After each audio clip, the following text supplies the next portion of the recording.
You lost an argument this week that you're still winning in your head.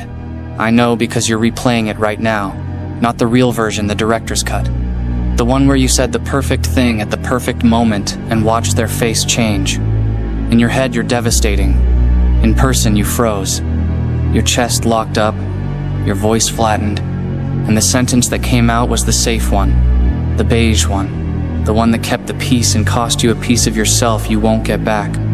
You want to know why that keeps happening. Not the motivational answer, the mechanical one. You are stuck inside your own skull. You experience every social interaction from the inside first person, full volume, no buffer. When someone raises their voice, your body responds before your brain finishes reading the room. When a room goes quiet, your chest fills with something heavy and your mouth starts moving just to stop the weight. You are not navigating conversations, you are surviving them. And survival mode doesn't let you think, it only lets you react. If silence makes you want to leave, then your nervous system just told both of us who's actually in charge of your life. It isn't you. Here's what the other side looks like. There are people who walk into the same rooms you walk into and see something completely different. They don't feel the temperature of the conversation. They read it, the way a technician reads a dashboard. Pulse elevated, posture defensive, eye contact avoiding the person by the window. They're not inside the interaction. They're 3 feet behind it, watching, sampling, collecting data that you're too emotionally flooded to notice because you're busy drowning in how the room makes you feel. Ayano Koji doesn't enter a room. He audits it. He doesn't hear words. He hears patterns. The teacher isn't an authority, she's a set of predictable rules. His classmates aren't friends or enemies, they're variables, with known breaking points and measurable utility. He's not cold, he's just not first person. And that single difference, that 3-foot shift from inside your body to behind your own shoulder, changes everything. I need you to try something right now. Not later. Now. Think of the last conversation that made you uncomfortable. Don't remember what was said. Remember where you felt it. Your chest, your throat, your hands. That sensation, that heat or tightness or sinking, that's not the conversation. That's your hardware misreading the situation. Your nervous system tagged a social moment as a survival threat and your body responded like something was trying to eat you. Now replay that same conversation but from above, like a camera mounted on the ceiling. Watch yourself from the outside. See your shoulders rise. See your jaw tighten. See the other person lean forward. Don't feel it. Watch it. Notice how much smaller it looks from up there. That's the shift. First person to third person. Participant to observer. And once you make that shift, you stop being the person things happen to and start being the person who sees things happening, including to yourself. Here's where it gets practical. When you enter a room in third person, you stop listening to words and start reading systems. Words are the least reliable data in any interaction. People lie with words the way they breathe automatically and without effort. But their body doesn't lie. Their spacing doesn't lie. Their timing doesn't lie. Watch where people stand. The person closest to the exit doesn't want to be there. The person angled toward the loudest voice in the room is competing for status. The person who hasn't spoken but keeps scanning faces is the one actually running the room, whether anyone knows it or not. You lost an argument this week that you're still winning in your head. I know because you're replaying it right now. Not the real version, the director's cut. The one where you said the perfect thing at the perfect moment and watched their face change. In your head, you're devastating. In person, you froze. Your chest locked up, your voice flattened, and the sentence that came out was the safe one, the beige one. The one that kept the peace and cost you a piece of yourself you won't get back.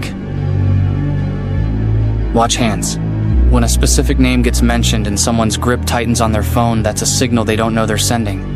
When someone touches their neck during a specific topic that's discomfort, they think they're hiding. They're not. They're broadcasting on a frequency that most people are too first person to receive. Stop. Check yourself right now. Where are your shoulders? Are they raised?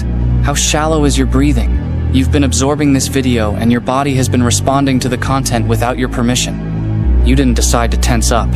The system decided for you. That automatic response, that gap between stimulus and reaction where your body moves before your mind chooses, that is the gap the third-person perspective is designed to fill. Every time you label an emotion before it reaches your mouth, you buy yourself 3 seconds. 3 seconds doesn't sound like much. It's everything. 3 seconds is the difference between the sentence you regret and the sentence that changes the room. 3 seconds is the buffer that separates people who get played from people who see the play happening. When you feel the urge to impress someone, label it. Subject seeking validation. Don't obey it. When you feel the urge to defend yourself, label it. Subject protecting ego. Don't follow it. When you feel the pull to fill a silence, label it. Subject uncomfortable with ambiguity. Let the silence stay. Watch what happens when you don't fill it. The other person will. They always do. They'll talk faster. They'll over-explain. They'll hand you information they never intended to share, because the human brain cannot tolerate a vacuum. It has to fill the empty space. And whoever fills the space first loses, because filling space is leaking data, and leaking data is handing someone else the controls.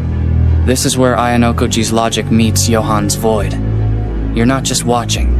You're creating an absence that forces the other person's machinery to work overtime. You don't need to manipulate anyone.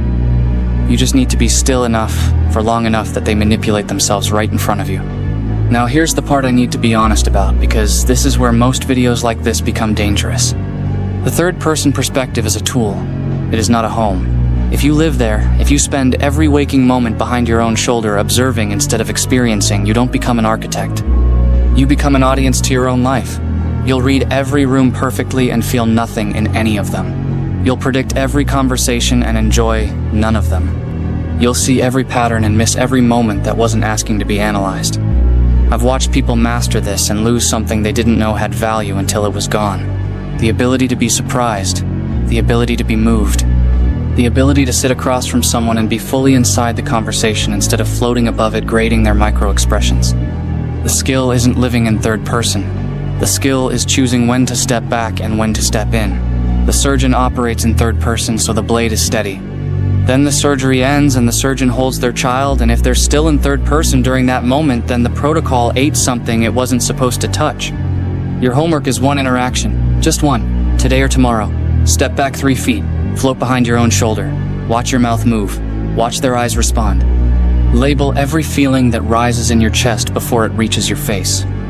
Don't try to be smart, don't try to be impressive, just collect.